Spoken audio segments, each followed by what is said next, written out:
पुरानी हवेली का राज। शहर के बाहरी इलाके में एक पुरानी हवेली थी जिसके बारे में कहा जाता था कि वह शापित है। सूरज डूबने के बाद कोई भी उसके करीब जाने की हिम्मत नहीं करता था।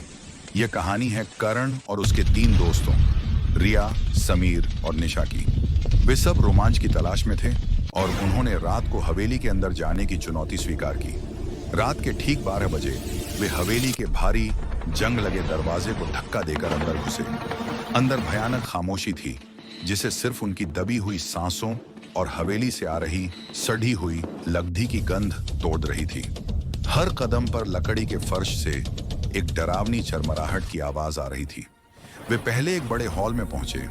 धूल से ढके फर्नीचर और दीवारों पर लटकी हुई पुरानी फटी हुई तस्वीरें उनकी ओर घूर रही थीं। तभी समीर को एक कोने में एक पुराना पियानो दिखाई दिया। जैसे ही समीर ने उसे छुआ, पियानो से अचानक एक बेसुरी धीमी धुन बजने लगी।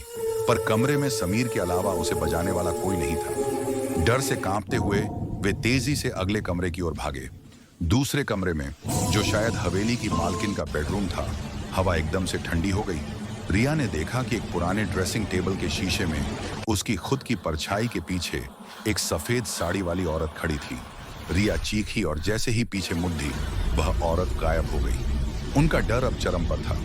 वे वापस भागने का फैसला करते हैं। जैसे ही वे मुख्य सीढ़ियों से नीचे उतर रहे थे, उन्होंने ऊपर से किसी के खींचे जाने की आवाज सुनी, जैसे कोई भारी चीज जमीन पर घिसट रही हो। उन्होंने ऊपर देखा, लेकिन अंधेरे के सिवा कुछ नहीं था। अचानक निशा रुक गई, उसकी आंखें फैल गईं और वह किसी अदृश्य चीज को घूर रही थी। निशा, क्या हुआ? करण ने फुसफुसाते हुए पूछा। निशा ने धीरे धीरे एक गहरी टूटी हुई आवाज में जवाब दिया, वह दरवाजा बंद हो गया है। उन्होंने मुड़कर देखा। जिस मुख्य दरवाजे से वे अंदर आए थे, वह अब मजबूती से बंद था। इससे पहले कि वे कुछ और सोचते, हॉल के बीचों बीच रखा एक बड़ा झूमर तेजी से हिलने लगा, जैसे उसे कोई अदृश्य शक्ति हिला रही हो। फिर एकदम से धप, वह भयानक आवाज के साथ जमीन पर आ गिरा।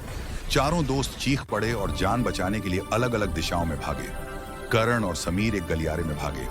वहां की दीवारों पर खरोंच के गहरे निशान थे। समीर का पैर किसी चीज से टकराया और वह गिर गया। करण ने टॉर्च की रोशनी डाली और देखा कि समीर ने जिस चीज पर पैर रखा था, वह सूखी हुई इंसानी हड्डी थी। तभी गलियारे के आखिरी कोने से एक बुढ़िया का खिलखिलाने का स्वर आया। वह हंसी ऐसी थी जैसे किसी सूखे पत्तों के ढेर पर कोई रेंग रहा हो। समीर ने भयभीत होकर चिल्लाया, भागो करण! करण ने पीछे मुड़कर देखा। गलियारे में अब कोई नहीं था, पर अब बुढ़िया की हंसी उनके ठीक पीछे से आ रही थी। करण ने बिना पलक झपकाए पीछे देखा और अंधेरे में उसे 2 लाल चमकती आंखें दिखाई दी, जो धीरे धीरे उसकी तरफ बढ़ रही थी। अगले ही पल एक चीख सुनाई दी, पर वह चीख करण या समीर की नहीं थी, वह चीख रिया की थी। चीख इतनी भयानक थी कि मानो किसी की आत्मा शरीर से अलग हो गई हो। करण और समीर ने रुकने की हिम्मत नहीं की। वे भागते रहे, लेकिन गलियारा कभी खत्म नहीं हो रहा था। वे आखिरकार एक छोटे कमरे में पहुंचे और दरवाजा बंद कर लिया।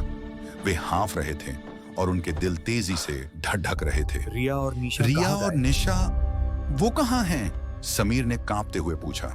अचानक कमरे की छत से मिट्टी और धूल गिरने लगी। ऊपर की ओर देखते हुए उन्हें एहसास हुआ कि ऊपर की छत से कोई चीज धक्का दे रही है और छत की लकड़ी अब टूटने वाली है। इससे पहले कि वे भाग पाते, छत का एक हिस्सा टूटकर नीचे गिरा और उस टूटे हुए हिस्से से एक हाथ नीचे लटका हुआ था। वह हाथ लंबा, काला और पतला था, जिसके नाखून धारदार थे। वह हाथ धीरे धीरे कमरे की हवा में झूलता रहा और फिर अचानक तेजी से उनकी ओर झपटा। आज तक करण, रिया, समीर और निशा का कोई पता नहीं चला। कहा जाता है कि अमावस्या की रात को हवेली के बंद दरवाजों के पीछे से आज भी कभी कभी चारों दोस्तों की दबी हुई चीखें सुनाई देती हैं। क्या आप उस हवेली के दरवाजे पर दस्तक देने की हिम्मत करेंगे? कृपया इस तरह के और वीडियो देखने के लिए सब्सक्राइब नाउ।